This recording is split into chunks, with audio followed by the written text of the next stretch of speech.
클릭해 주셔서 감사합니다. 오늘 하루 좋은 일만 가득하시길 정성을 다해 기원드립니다. 야담TV 이야기 시작하겠습니다. 조선 중기 한양에서 멀지 않은 한적한 시골 마을에는 유독 시끌벅적한 소년과 소녀가 살고 있었습니다. 연하는 천성이 밝고 활달하여 가만히 있지를 못하는 성미였습니다.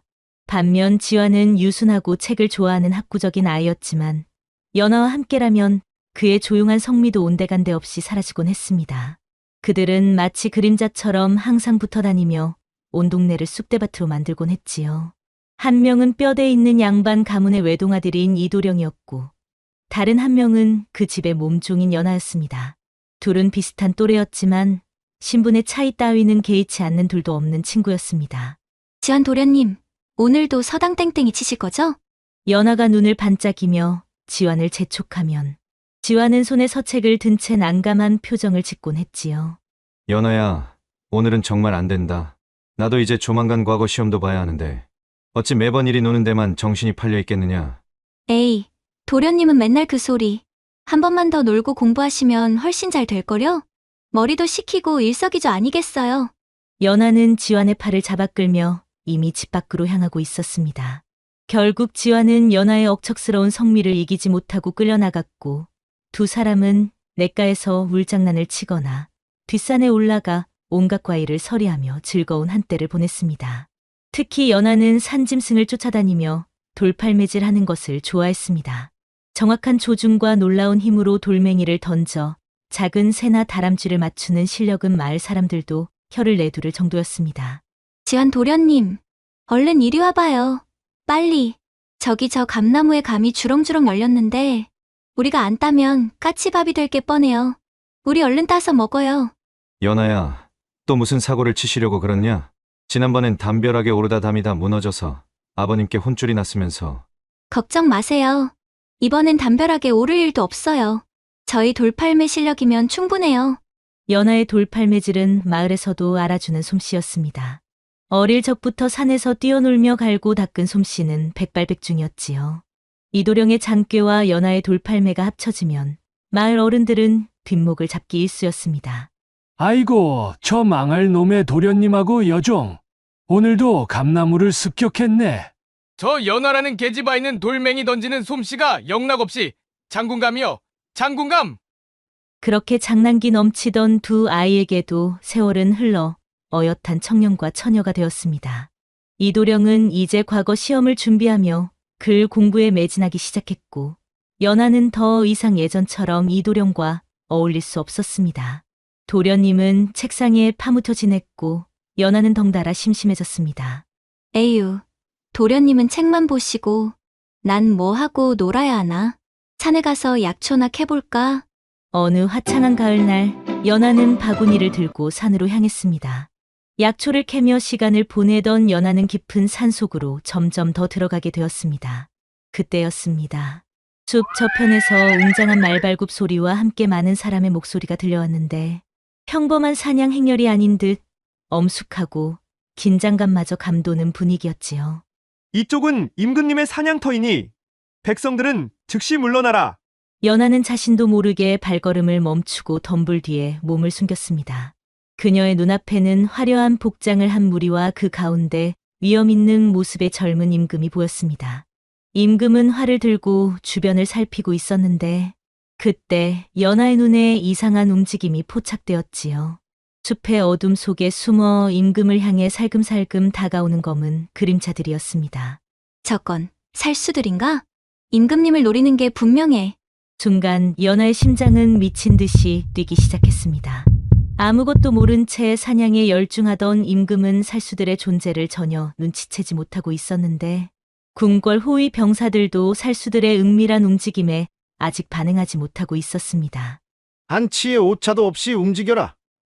살수들은 임금의 등 뒤로 바싹 다가섰고 그들의 손에는 번뜩이는 칼이 들려 있었습니다. 연하는 더 이상 망설일 수 없었습니다. 그녀의 머릿속에는 오직 한 가지 생각뿐이었습니다. 임금님을 구해야 한다. 연하는 크게 외쳤습니다. 거기 위험합니다. 임금님, 조심하세요. 연하의 외침에 임금과 호위 병사들이 일순간 고개를 돌렸는데 그 틈을 타 살수들이 칼을 빼들었지만 연하는 이미 손을 뻗어 땅에 떨어진 큼지막한 돌멩이 하나를 움켜쥐고 있었지요. 어린 시절부터 갈고 닦았던 돌팔매 솜씨는 이 위기의 순간에 빛을 발했습니다. 무엇이냐? 저 아이는 누구이며 어떻게 저런 신들린 돌팔매질을 한단 말이냐? 연하가 던진 돌멩이는 번개처럼 빠르게 날아가 살수 두목의 손목을 정확히 강타했습니다. 크악! 하는 비명과 함께 칼이 손에서 떨어져 나갔습니다. 이어서 연하는 연달아 돌멩이를 던져 다른 살수들의 무기를 떨어뜨리거나 다리를 맞춰 움직임을 봉쇄했습니다. 어서 임금님을 보호하라. 살수들을 제압하라. 연하의 기습적인 공격 덕분에 상황을 파악한 호위대 병사들이 재빨리 움직여 살수들을 제압하기 시작했습니다. 순식간에 난장판이 된 사냥터는 곧 정리되었고 젊은 임금 이원은 놀란 눈으로 덤불 뒤에서 모습을 드러낸 여종 연하를 바라보았습니다. 너는 대체 누구이기에 과인을 구했느냐? 송구하옵니다. 전하, 저는 그저 이 마을에 사는 여종 연하라고 합니다.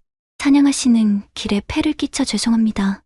연하는 재빨리 고개를 숙이며 대답했습니다. 그녀는 혹여 이 일로 자신이 벌을 받을까 혹은 지환 도련님 댁에 누가 될까 걱정되었습니다.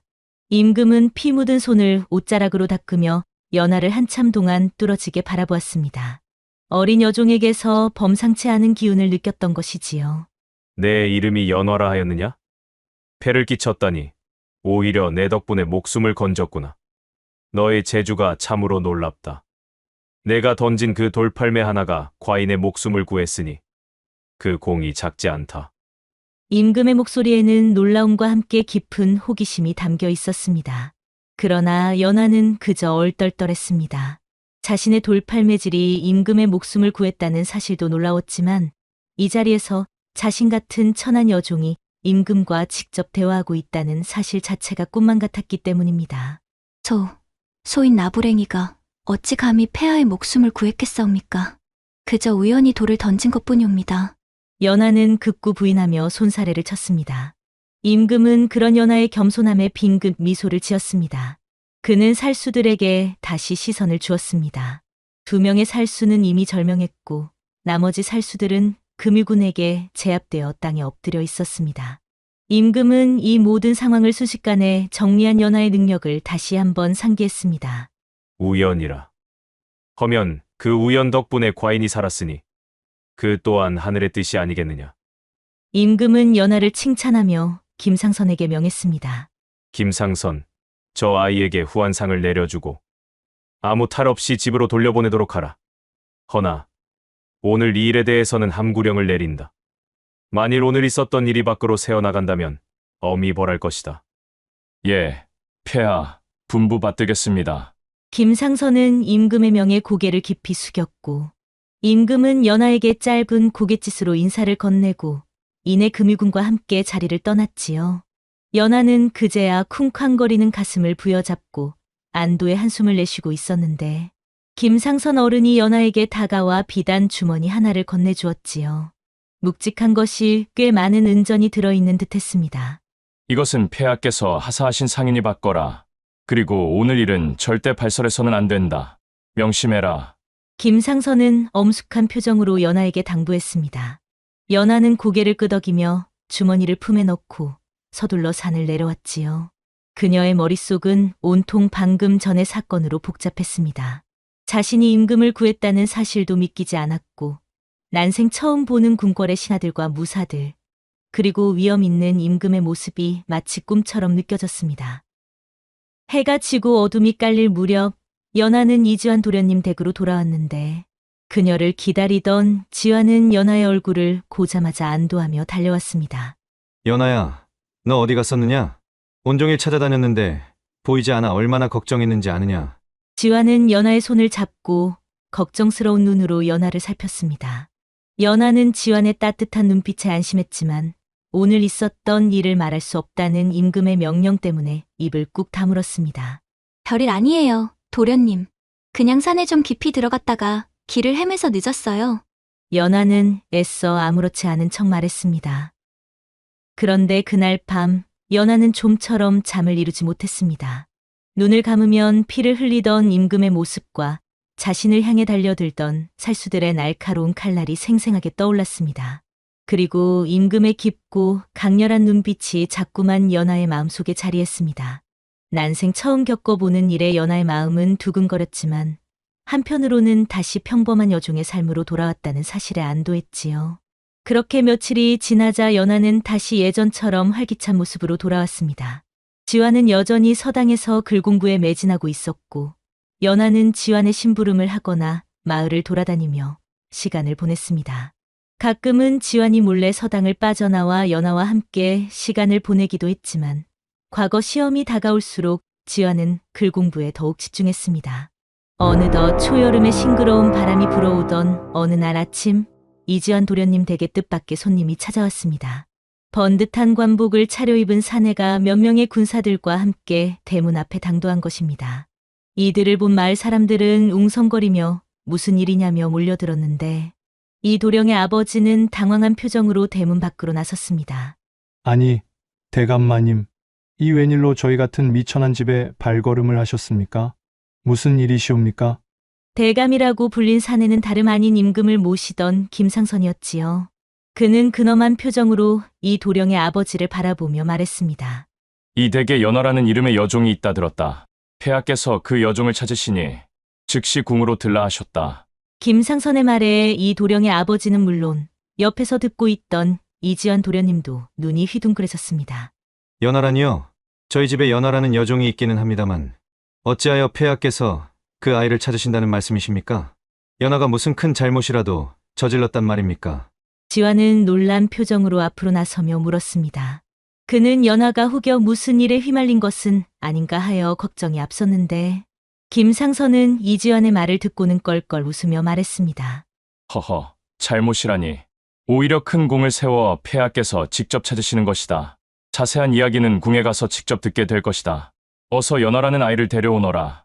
김상선의 말에 이지환과 그의 아버지는 더욱 당황한 표정을 짓고 있었는데 그 순간 연하가 부엌에서 아침 식사 준비를 돕다가 시끄러운 소리에 마당으로 나왔고 대문 앞에 서 있는 김상선을 보자마자 얼굴이 새하얗게 질렸지요. 연하는 지난번 산에서 만났던 김상선이라는 것을 단번에 알아봤습니다. 그리고 자신을 찾는다는 말에 그날의 일이 떠올라 가슴이 쿵쾅거렸지요. 연하야, 김상선 대감께서 너를 찾으신다. 대체 이게 무슨 일이냐? 지환이 걱정스러운 표정으로 묻자 연하는 차마 대답할 수 없었는데 김상선이 연하에게 다가와 부드러운 어조로 말했지요. 연화야, 폐하께서 너를 찾으신다. 함께 궁으로 가야 한다. 연하는 김상선의 말에 고개를 끄덕일 수밖에 없었습니다. 그녀는 지환을 바라보았는데 지환의 눈에는 당혹감과 걱정이 가득했지요. 연하는 지환에게 미안한 눈빛을 보이며 천천히 김상선을 따라 나섰습니다. 궁궐로 향하는 길은 멀고도 험했지만 연하의 마음은 복잡하기만 했습니다. 평범한 여종이었던 자신이 과연 궁궐이라는 거대한 공간에서 무사히 지낼 수 있을지, 그리고 자신을 찾는 임금의 뜻은 무엇일지 알 수 없어 두려움과 함께 알 수 없는 기대감에 사로잡혔습니다. 그렇게 연하는 자신의 의지와는 상관없이 조선의 심장부, 궁궐로 발걸음을 옮기게 됩니다. 그녀의 앞에는 과연 어떤 운명이 기다리고 있을까요? 평범했던 여종의 삶은 이제 예측할 수 없는 방향으로 흘러가기 시작했습니다. 길고 긴 행렬이 궁궐 안으로 들어서자 마치 다른 세상에 온 듯 모든 것이 낯설고 신기했습니다.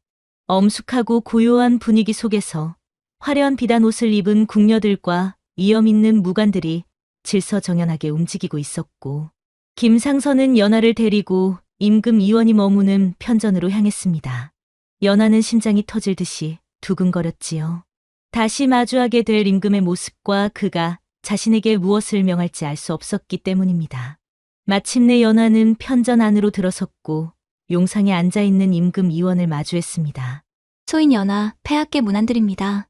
연하는 평소 배운 대로 허둥지둥 고개를 숙였습니다. 고개를 들라, 연화야. 지난번 산에서 과인의 목숨을 구해준 공이 실로 크다. 너의 돌팔매 실력은 어떠한 무관도 능가할 만하더구나. 허니, 과인이 너에게 큰 상을 내리려 한다. 이원의 말에 연하는 몸둘 바를 몰랐습니다. 소인 같은 미천한 여종에게 어찌 감히 상을 내리신단 말씀이십니까? 겸손할 필요 없다. 내 용기와 재주가 과인을 살렸으니 마땅히 보답해야 할 것이다. 연화야, 과인의 곁에서 나의 호위무사가 되어주겠느냐? 임금의 파격적인 제안에 연하는 물론 옆에 서 있던 김상선마저 깜짝 놀랐습니다. 여종의 신분으로 궁궐의 호위무사가 된다는 것은 상상조차 할 수 없는 일이었지요. 폐하, 소인이 어찌 감히. 연하는 말을 잇지 못했습니다. 그러나 이원의 눈빛은 진지했습니다. 너의 재주를 썩히는 것은 옳지 않다. 또한 과인은 너의 용기를 높이 산다. 과인은 너를 믿는다, 연화야.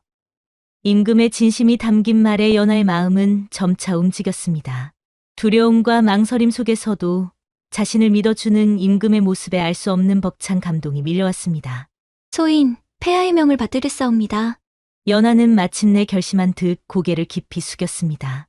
그녀는 이제 더 이상 평범한 여종이 아니었지요. 궁궐의 호위무사, 임금의 그림자가 되어 새로운 운명을 맞이하게 된 것입니다. 이제 그녀의 삶은 궁궐이라는 거대한 무대 위에서 어떤 이야기를 써내려갈까요? 그녀를 향한 시기, 질투와 음모의 그림자는 이미 드리워지기 시작했습니다. 궁궐에 들어온 연하의 삶은 이전과는 180도 달라졌는데 자유분방했던 시골 여종에게 궁궐의 엄격한 규율과 예법은 그야말로 낯선 세상이었지요. 하지만 타고난 쾌활함과 굳건한 성정은 어디 가지 않았습니다. 연하는 임금 이원의 명에 따라 내금위 훈련장으로 향했고 그곳에서 호위무사로서 훈련을 받기 시작했습니다. 하지만 대부분이 양반 출신인 기종 무관들은 천출인 연하를 탐탁지 않게 여겼지요. 어허, 저런 계집아이가 감히 내금위에 들어오다니. 필시 임금님의 총애를 얻으려는 수작이 아니겠는가? 쯧! 아무리 임금님의 명이라 한들 여종 나부랭이가 어찌 검을 잡고 무예를 논한단 말인가? 수군거림과 노골적인 비난 속에서도 연하는 훈련에 묵묵히 임했습니다. 처음에는 거친 무기를 다루는 것이 서툴렀지만 어릴 적 돌팔매질로 단련된 그녀의 순발력과 민첩성은 남달랐지요. 훈련 과정에서 자신을 깔보는 무관들이 그녀에게 종종 무리한 대련을 신청하거나 험담을 퍼부었지만 연하는 오직 실력으로 맞섰습니다. 계집이라고 깔보지 마십시오. 무예는 신분으로 익히는 것이 아니라 피나는 노력으로 얻는 것이라 배웠습니다. 그녀는 타고난 배짱과 악바리 근성으로 훈련에 임했고 점차 놀라운 속도로 무술 실력을 향상시켰습니다. 연하의 비범한 재능과 노력은 임금 이원의 귀에도 들어갔고 이원은 그녀를 더욱 신뢰하게 되었습니다. 이원은 연하를 가까이 두며 허물없이 대했습니다.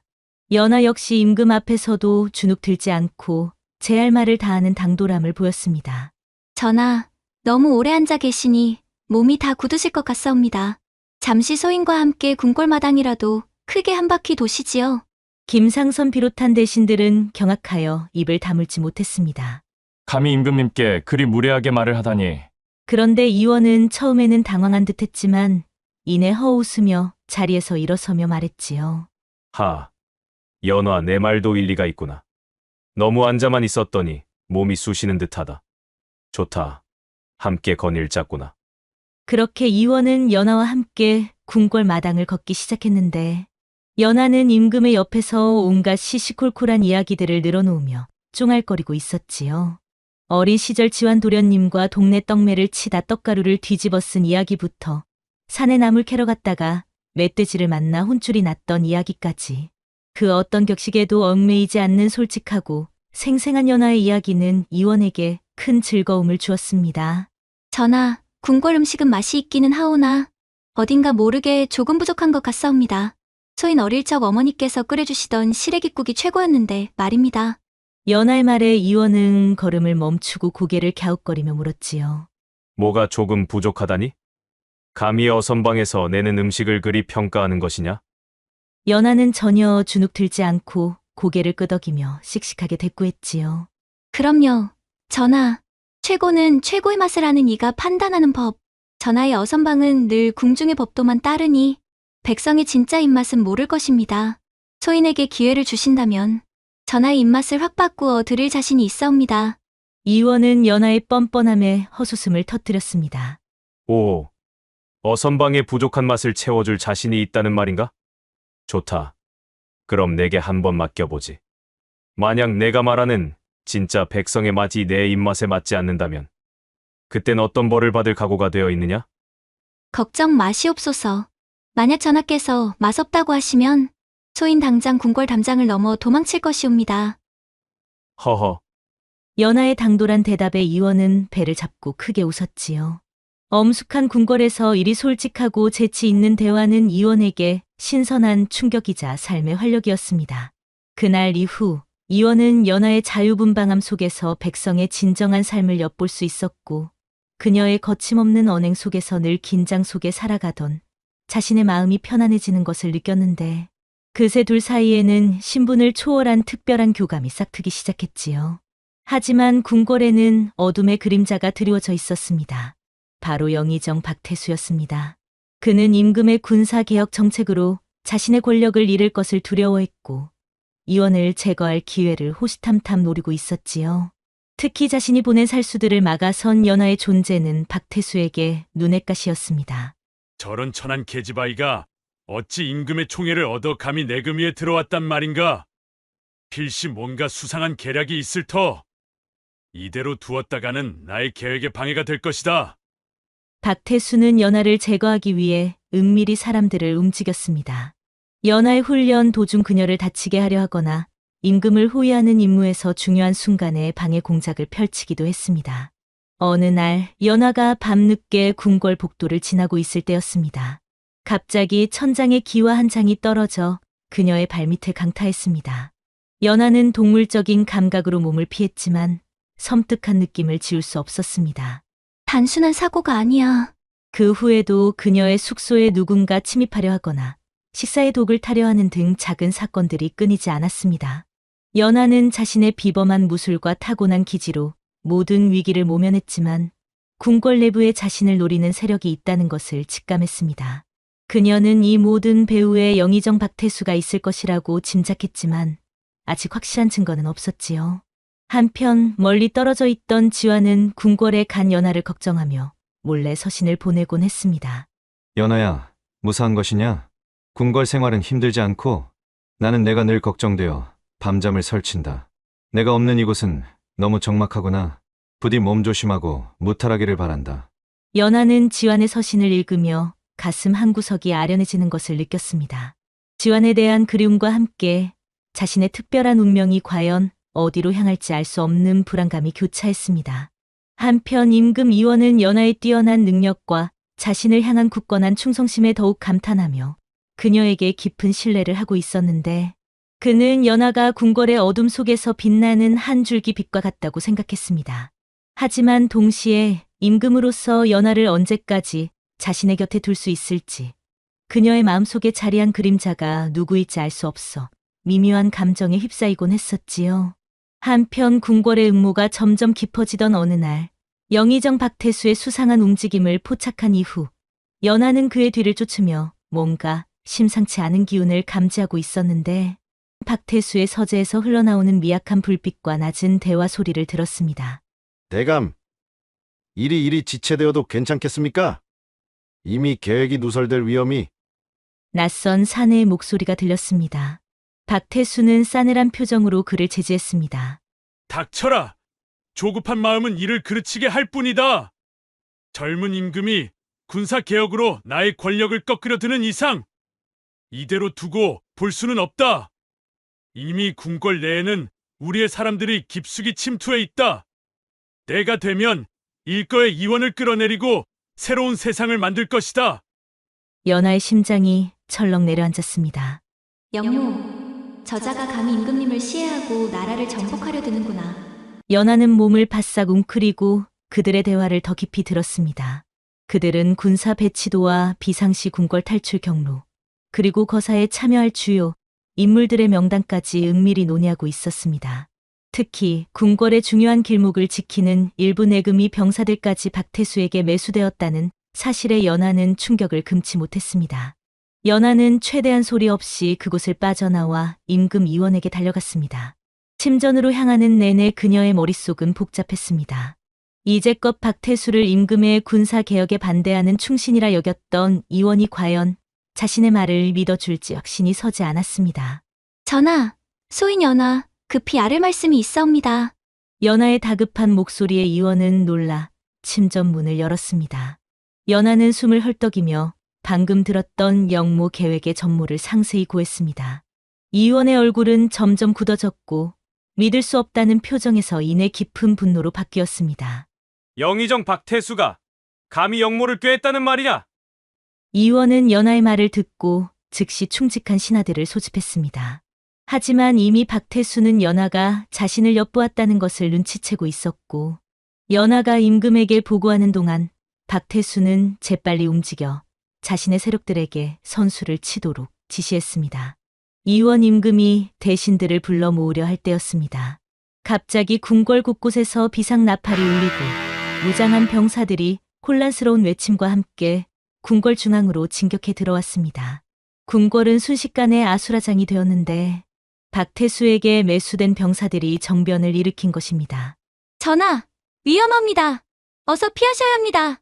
연하는 본능적으로 이원의 앞을 막아서며 칼을 뽑아 들었습니다. 주변의 충직한 호위무사들이 임금과 연하를 에워쌌지만 역적들의 수는 예상보다 훨씬 많았습니다. 그들은 이원을 직접 노리며 무자비하게 공격해왔습니다. 감히 임금님을 헤아려 들다니 이 연하를 넘어서야 할 것이다. 연하는 맹렬하게 칼을 휘두르며 적들을 막아섰는데 그녀의 몸은 마치 춤을 추듯 유려하면서도 빠르고 강했습니다. 어린 시절 동네를 쑥대밭으로 만들었던 돌팔매질의 정확한 눈썰미와 날렵함은 이제 칼날 위에서 빛을 발했지요. 그녀의 칼끝이 스치는 곳마다 역적들의 무기가 떨어져 나가거나 그들의 팔다리에 상처를 입혔습니다.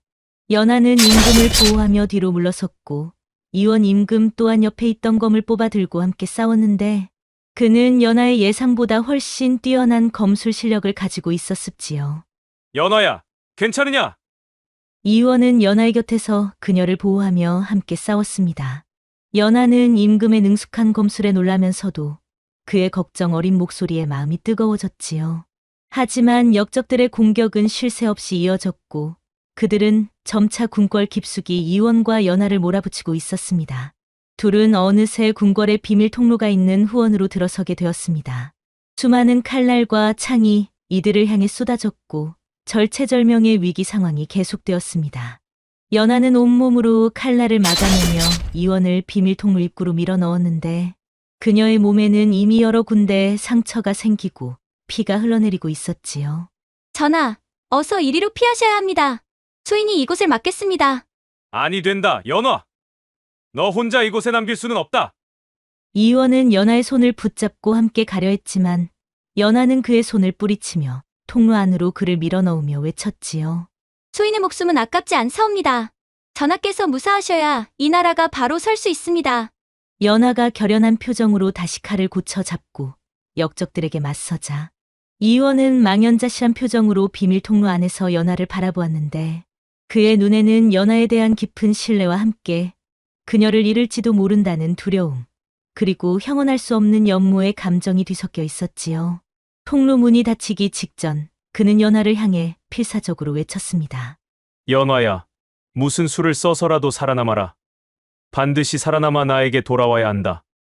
이원이 비밀 통로로 몸을 피하자 연하는 홀로 남아 수십 명의 역적들과 맞서 싸워야 했는데 그녀의 작은 몸에서 뿜어져 나오는 기세는 마치 거대한 폭풍 같았습니다.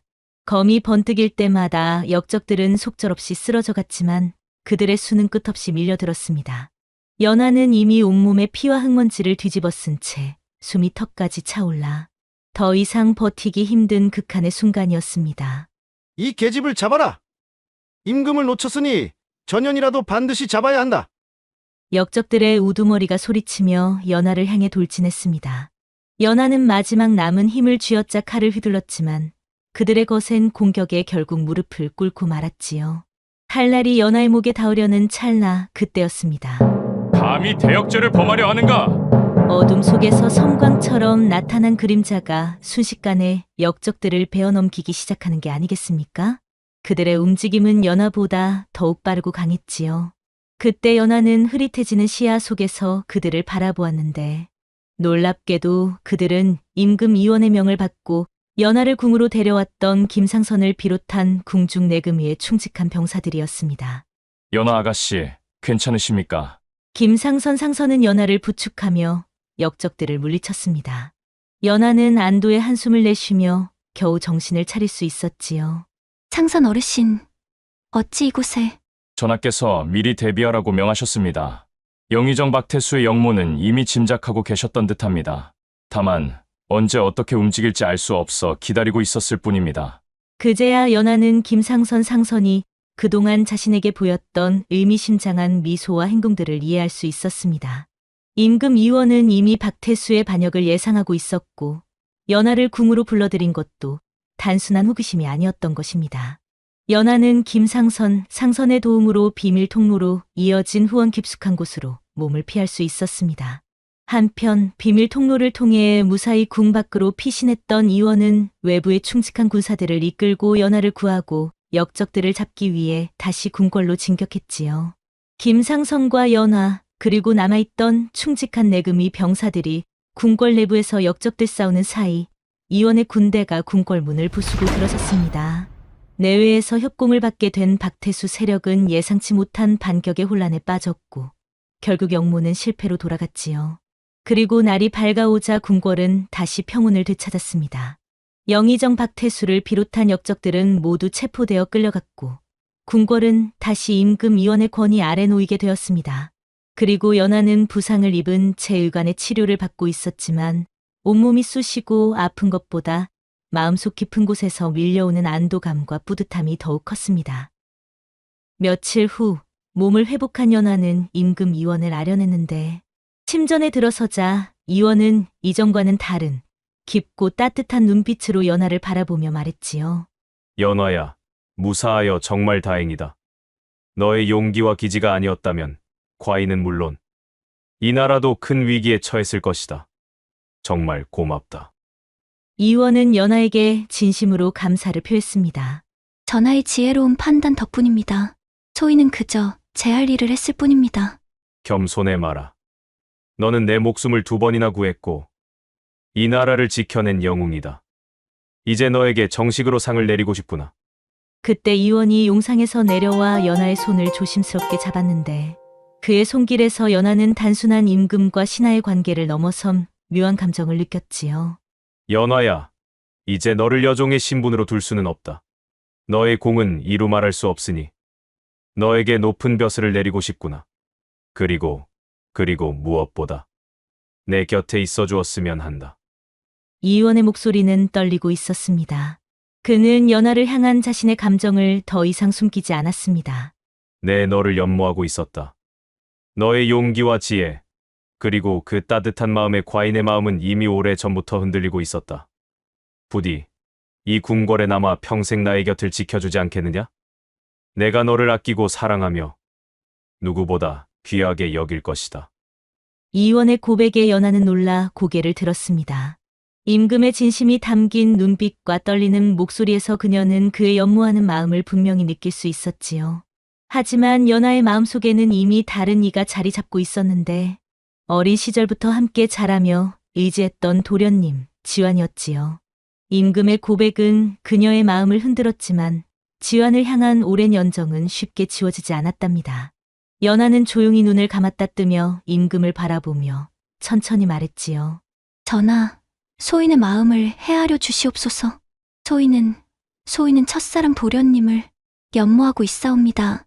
연하의 고백에 이원의 얼굴에는 깊은 아쉬움과 슬픔이 스쳐 지나갔습니다. 그는 그녀의 손을 놓지 않은 채 한참을 침묵했습니다. 궁궐 안에 무거운 침묵이 흘렀고 연하는 숨을 죽인 채 임금의 다음 말을 기다렸습니다. 그때 이원은 연하의 손을 조용히 놓으며 애써 미소를 지으며 말했지요. 그러하였느냐? 너의 마음에 이미 다른 이가 있었음을 과인이 미처 알지 못했구나. 허나 너의 진심을 들었으니 더 이상 너를 붙잡을 수는 없겠지. 이원의 목소리에는 아쉬움이 가득했지만 그의 눈빛은 연하의 행복을 진심으로 바라는 듯했습니다. 연화야, 내가 원하는 대로 하여라. 내 마음이 향하는 곳으로 돌아가 부디 행복하게 지내거라. 너의 공은 잊지 않을 것이니 언제든 도움이 필요하면 과인에게 아뢰어라. 임금의 넓은 아량에 연하는 감격하여 고개를 숙였습니다. 전하의 은혜는 평생 잊지 않겠습니다. 소인을 이리 헤아려 주시니 황송할 따름입니다. 그렇게 연하는 임금의 곁을 떠나 첫사랑 이지환 도련님이 있는 집으로 돌아가게 되었습니다. 오랜만에 지환을 다시 만난 연하는 반가움과 미안함, 그리고 설렘이 뒤섞인 복잡한 감정에 휩싸였지요. 그리고 지환 또한 연하가 무사히 돌아온 것에 안도하며 기쁨을 감추지 못했답니다. 연아야, 무사히 돌아왔구나. 대체 그동안 무슨 일이 있었던 것이냐? 얼마나 걱정했는지 아느냐? 지환은 연하를 품에 안고 안도의 눈물을 흘렸습니다. 연하는 지환에게 그동안 궁궐에서 겪었던 일들을 상세히 이야기해 주었고, 지환은 그녀의 용감함에 놀라면서도 위험에 처했던 연하를 보며 마음 아파했습니다. 두 사람은 그렇게 다시 함께하며 지난 시간을 보상이라도 하듯 서로를 더욱 아끼고 사랑했습니다. 그렇게 시간이 흘러 마침내 지환이 과거 시험에 응시할 때가 왔는데, 그는 밤낮으로 학문에 매진했던 노력의 결실을 맺듯 당당히 과거에 급제하여 젊은 인재로 이름을 알리게 되었고, 이 소식은 한양 궁궐의 이원 임금에게도 전해졌습니다.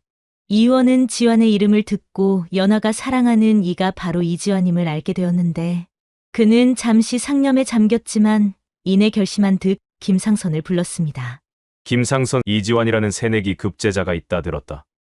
인품과 학식이 뛰어나니 그에게 궁궐에서 중요한 직책을 맡겨 중용하도록 하라. 그리고 이지환이 한양으로 올라올 때 그의 집안 여종인 연화도 함께 한양으로 오도록 조치하라. 김상선은 임금의 깊은 뜻을 짐작하고 조용히 고개를 끄덕였습니다. 예, 전하, 분부 받들겠습니다.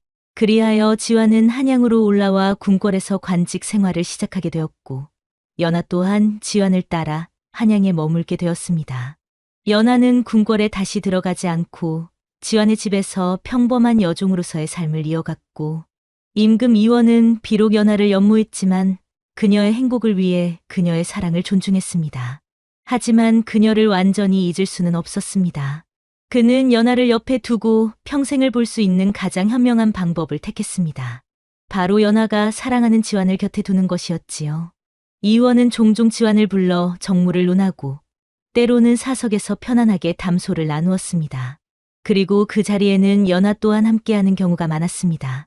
이원은 지환과 연하의 행복한 모습을 보며 때로는 가슴 아팠지만 동시에 그들을 지켜보는 것만으로도 위안을 얻었지요.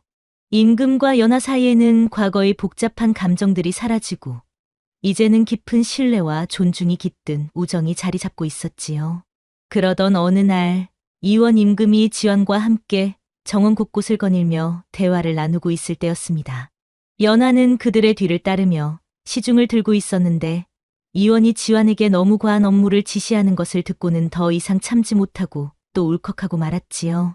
전하, 아무리 일이 중요하다고 하시기로 지환 도련님을 저리 밤낮으로 붙잡아 두시면 어찌합니까? 백성의 살림을 돌보는 일도 좋지만 도련님도 좀 쉬셔야 건강을 챙길 것이 아닙니까? 연하의 거침없는 잔소리에 지환은 얼굴이 붉어져 어쩔 줄 몰라 했습니다. 연아야, 감히 임금님께. 도련님은 조용히 계세요.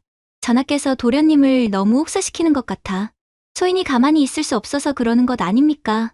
이원은 연하의 당돌한 말에 처음에는 놀란 듯했지만 이내 크게 웃음을 터뜨렸습니다.